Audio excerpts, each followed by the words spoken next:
Z 5 à 7. Oh, nous avons vraiment trouvé le texte. Je vais vous redonner le texte tout à l'heure. D'accord. Maintenant, je vais parler de la première forme de malédiction, du premier type de malédiction, la malédiction divine. Il y a avec moi la malédiction divine. Ou la malédiction de Dieu. À la question de savoir si Dieu maudit, lui, Genèse chapitre 3, à partir du verset 14, le dit quoi? Lui a dit également, vous ne mangerez pas du fruit de l'arbre de la connaissance du bien et du mal était au milieu du jardin, car le jour où vous en mangerez, vous souffriront et vous deviendrez comme Dieu. Et la Bible dit que le serpent vint à Ève, et elle dit que Ève vit que le serpent était agréable à la vue et doit en manger, et elle en mangea, et cesse de souffrir. Elle en donna aussi du fruit de l'arbre de la connaissance du bien et du mal à son époux.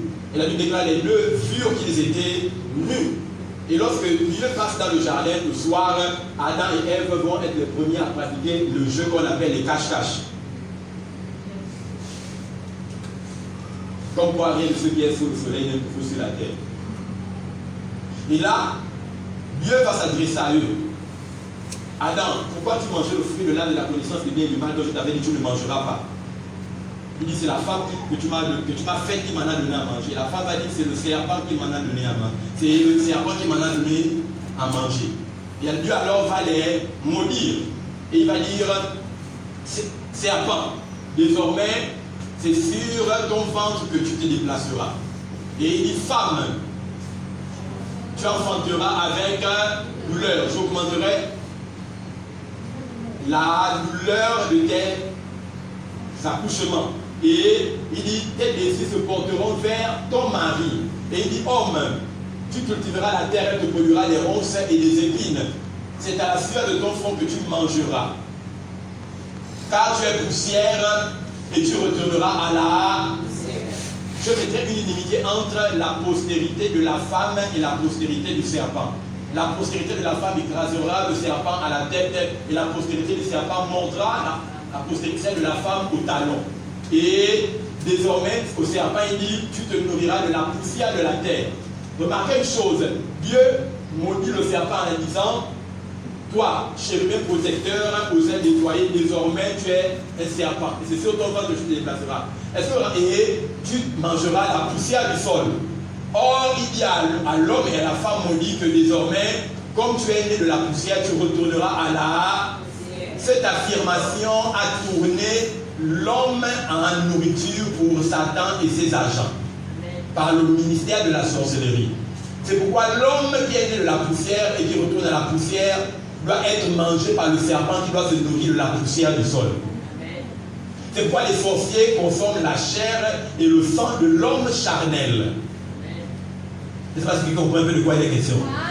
Oh, ok, d'accord, je vais revenir.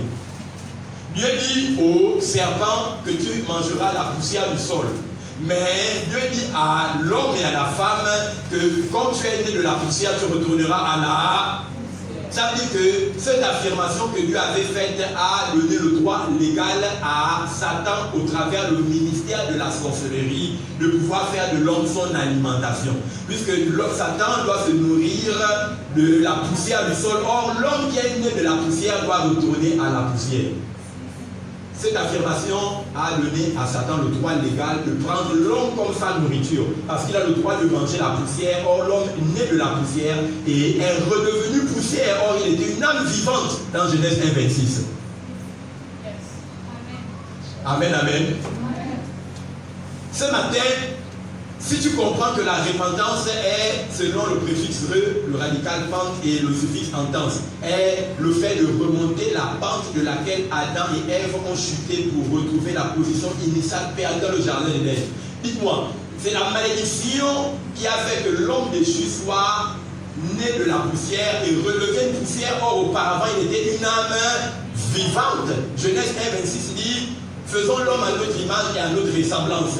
Et Dieu créa l'homme à son image et à sa ressemblance, puis il fit un costume de terre. Amen, amen. Notre éditeur, il existe une différence entre l'homme créé et l'homme fait. Amen, amen. Voilà. Bon, vous ne comprenez pas, je vais expliquer ça d'une autre manière. Mesdames et messieurs, il y a des lois de la création. Une de ces lois stipule que lorsque Dieu veut créer une chose, il doit s'adresser à l'atmosphère duquel provient cette chose pour amener cette chose à l'existence. Si quelqu'un comprend un peu, il me donne un amen bien.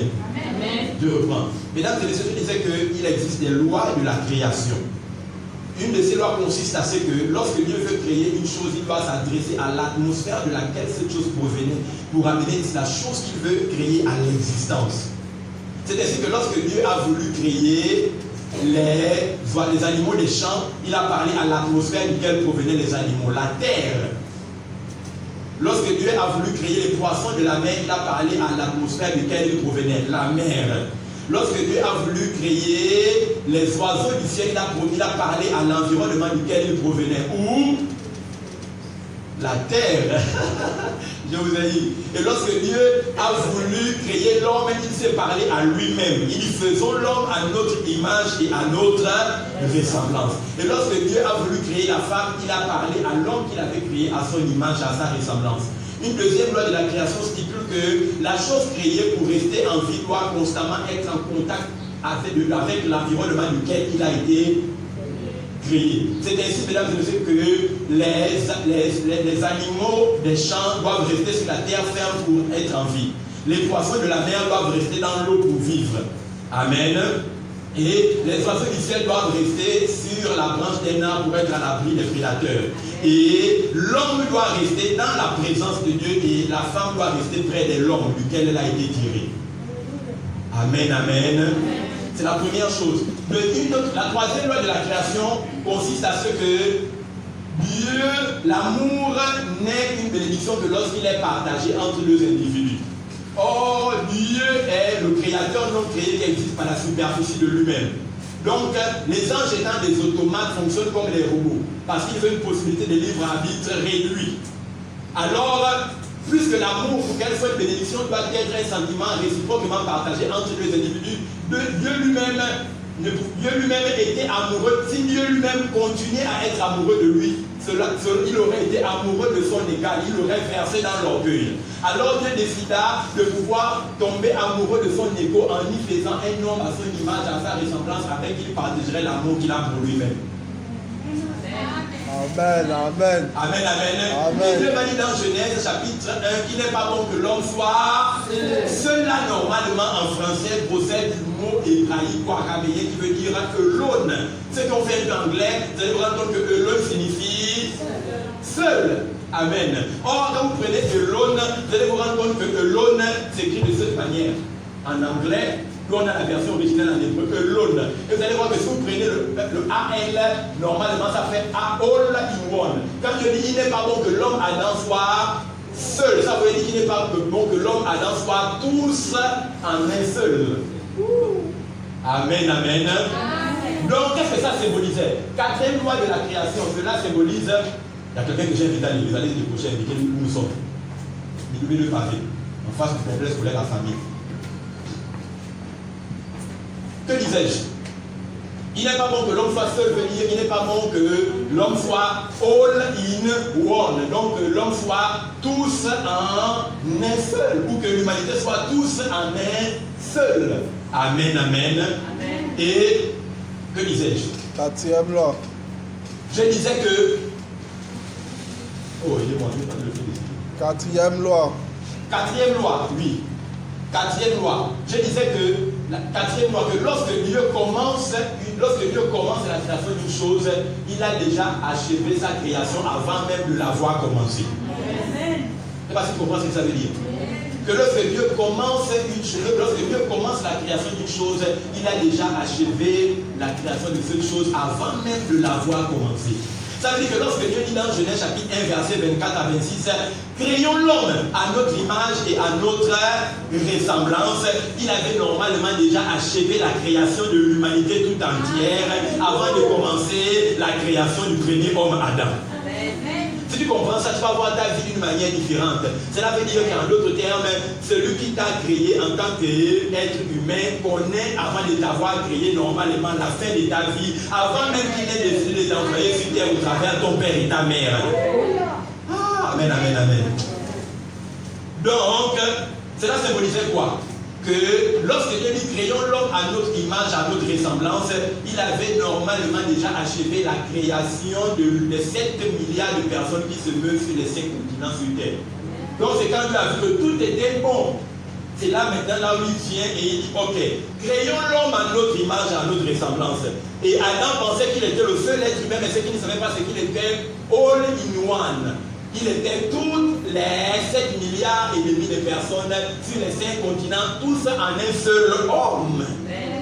C'est pourquoi quand Dieu dit à Adam, soyez féconds, multipliez-vous, assujettissez, dominez la terre. Toi et moi, nous étions à l'intérieur d'Adam dans le jardin de l'Éden quand Dieu disait ça.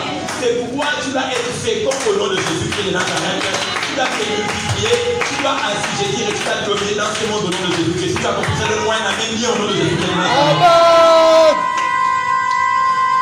Donc si nous tous ici, nous étions tous en lui, quand Dieu le bénit, cela symbolise quoi? Que en lui, si vous giflez Adam, puisque nous sommes tous en lui, si vous giflez Adam, en giflant Adam, c'est tous les 7 milliards et demi de personnes sur les 5 continents que vous avez giflé en lui. Si Adam tombe dans le péché en mangeant le fruit de l'arbre de la connaissance du bien et du mal, c'est tous les 7 milliards et demi de personnes dans les 5 continents qui sont tombées dans le péché en mangeant le fruit de l'arbre de la connaissance du bien et du mal par sa seule bouche. Et si Adam est plongé dans la malédiction, nous tous en lui sommes dans la malédiction. Mais gloire à Dieu de ce qu'il y eut un premier Adam et il y eut un deuxième et dernier Adam. La malédiction de la vie s'opère en fonction de quel des deux Adam tu suis. Il y a deux personnes à être nées de nouveau. Il y a le premier Adam qui est né de la vie éternelle vers la mort. Et il y a le deuxième et dernier Adam qui est né de la mort vers la vie éternelle. Lequel des deux Adam tu suis ou reformulé, dans quel des Adam tu te trouves actuellement? Si tu es dans le premier Adam, tu fais partie de la postérité du sable de la mer qui a été maudit. Tu es poussière, quand tu es né poussière, et tu retourneras poussière. Amen, amen. Donc il y a deux postérités. Il y a la postérité de l'homme du premier Adam qui est la postérité tirée du sable de la mer, ou encore la poussière du sol de la terre. Amen, amen. Et il y a une deuxième postérité qui est issue des étoiles du ciel. Abraham, sors de ta tente, regarde. Je vois les étoiles comme je vois les étoiles. Puis il dit, regarde, il dit, je vois les grains de sable, comme les grains de sable sur la mer. Donc il y a deux postérités. La postérité issue, si vous êtes la postérité issue du sable de la mer ou de la poussière du sol, vous allez briller en direction de là où vous êtes originaire, en posant la tête contre le sol. Mais si vous êtes ici de la postérité ici des étoiles du ciel, vous allez briller la tête haute devant le diable en regardant toujours vers le haut. Je suis en train de parler de manière codée à certains. Certains comprennent, d'autres ne comprennent pas. Si quelqu'un comprend un peu de quoi il est en train de parler, il peut dire Amen au nom de Jésus.